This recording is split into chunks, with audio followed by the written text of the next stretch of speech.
देश के करोड़ों नागरिक कोरोना वैश्विक महामारी से बहुत बहादुरी से लड़ रहे हैं।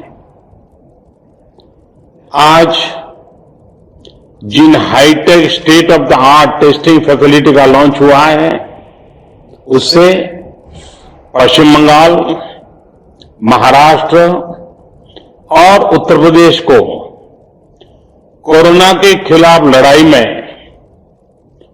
और ताकत मिलने वाली है। साथियों, दिल्ली, एनसीआर, मुंबई और कोलकाता आर्थिक गतिविधियों के भी बड़े सेंटर हैं। यहां देश के लाखों युवा अपने कैरियर को, अपने सपनों को पूरा करने आते हैं। अब तीनों जगह टेस्ट की जो उपलब्ध कैपेसिटी है, उसमें 10,000 टेस्ट की कैपेसिटी और जुड़ने जा रही है। अब इन शहरों में टेस्ट और ज्यादा तेजी से हो सकेंगे। एक अच्छी बात यह भी है कि ये हाईटेक लैब्स सिर्फ कोरोना टेस्टिंग तक ही सीमित रहने वाली नहीं है, और ये बात बहुत महत्वपूर्ण है। भविष्य में हेपेटाइटिस बी और सी, एचआईवी, डेंगू सहित अनेक बीमारियों की टेस्टिंग के लिए भी इन लैब्स में सुविधा उपलब्ध कराई जाएगी। ऐसी व्यवस्थाएं तैयार करने के लिए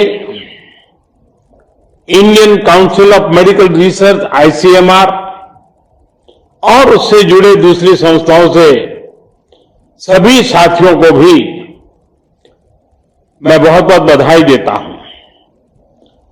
साथियों, देश में जिस तरह सही समय पर सही फैसले लिए गए, आज उसी का परिणाम है कि भारत अन्य देशों के मुकाबले काफी संभली हुई स्थिति में है। आज हमारे देश में कोरोना से होने वाली मृत्यु बड़े बड़े देशों के मुकाबले काफी कम है।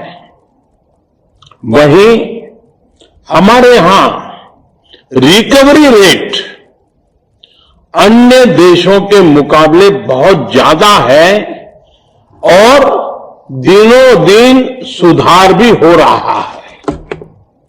आज भारत में कोरोना संक्रमित होने के बाद ठीक होने वालों की संख्या करीब करीब 10 लाख पहुंचने वाली है। साथियों, कोरोना के खिलाफ इस बड़ी और लंबी लड़ाई के लिए सबसे महत्वपूर्ण था कि देश में तेजी के साथ कोरोना स्पेसिफिक हेल्थ इंफ्रास्ट्रक्चर का निर्माण हो। इसी वजह से बहुत शुरुआत में ही केंद्र सरकार ने 15,000 करोड़ रुपए के पैकेज का ऐलान कर दिया था। आइसोलेशन सेंटर हो, कोविड स्पेशल हॉस्पिटल हो, टेस्टिंग, ट्रेसिंग और ट्रैकिंग से जुड़ा नेटवर्क हो, भारत ने बहुत ही तेज गति से अपनी क्षमताओं का विस्तार किया। आज भारत में 11,000 से ज्यादा कोविड फैसिलिटीज हैं, 11 लाख से ज्यादा आइसोलेशन बेड्स हैं। साथियों, जनवरी में हमारे पास कोरोना के टेस्ट के लिए जहां मात्र एक सेंटर था, आज करीब 1300 लैब्स पूरे देश में काम कर रही है। आज भारत में 5 लाख से ज्यादा टेस्ट हर रोज हो रहे हैं और आने वाले हफ्तों में इसको 10 लाख प्रतिदिन करने की कोशिश हो रही है। साथियों, कोरोना महामारी के दौरान हर कोई सिर्फ एक ही संकल्प के साथ जुटा है और वो संकल्प है एक एक भारतीय को बचाना है। इस संकल्प ने भारत को हैरतअंगेज परिणाम दिए हैं।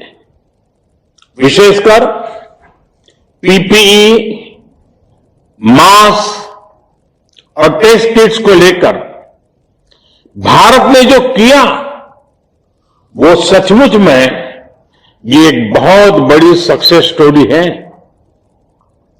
एक समय भारत में एक भी पीपीई किट नहीं बनती थी। आज भारत दुनिया का दूसरा सबसे बड़ा पीपीई किट मैन्युफैक्चरर है। सिर्फ 6 महीना पहले देश में एक भी पीपीई किट मैन्युफैक्चर नहीं था। आज 1200 से ज्यादा मैन्युफैक्चरर हर रोज 5 लाख से ज्यादा पीपीई किट बना रहे हैं। एक समय भारत N95 मास्क भी बाहर से ही मंगवाता था। आज भारत में 3 लाख से ज्यादा N95 मास्क हर रोज बन रहे हैं। एक समय था जब भारत वेंटिलेटर्स के लिए भी दूसरे देशों पर निर्भर था। आज भारत में हर साल 3 लाख वेंटिलेटर बनाने की प्रोडक्शन कैपेसिटी विकसित हो चुकी है। इस दौरान मेडिकल ऑक्सीजन सिलेंडर्स के प्रोडक्शन में भी काफी मात्रा में वृद्धि की गई है। सभी के इन सामूहिक प्रयासों की वजह से आज न सिर्फ लोगों का जीवन बच रहा है, बल्कि जो चीजें हम आयात करते थे, अब देश उनका एक्सपोर्टर बनने जा रहा है।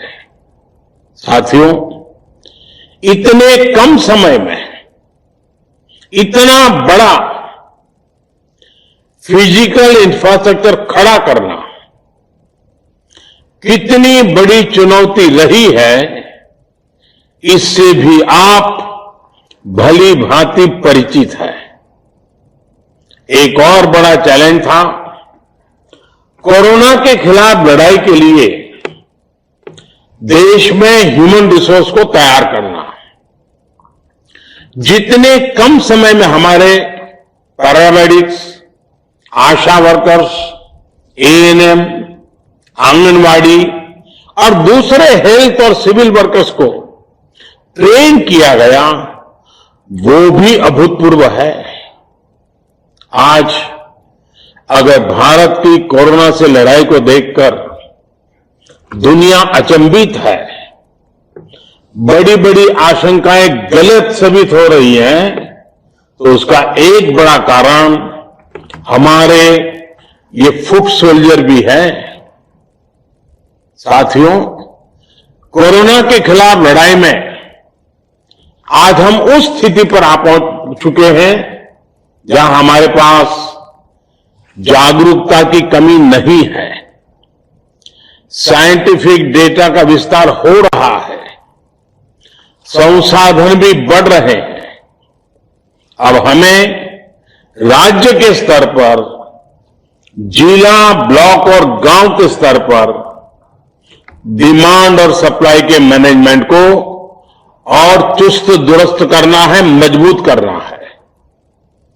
हमें मिलकर नया हेल्थ इंफ्रा को तैयार करना ही है जो हमारे पास गांव गांव में सरकारी और प्राइवेट डिस्पेंसरीज हैं, क्लिनिक हैं, उनको ज्यादा सक्षम भी बना रहा है।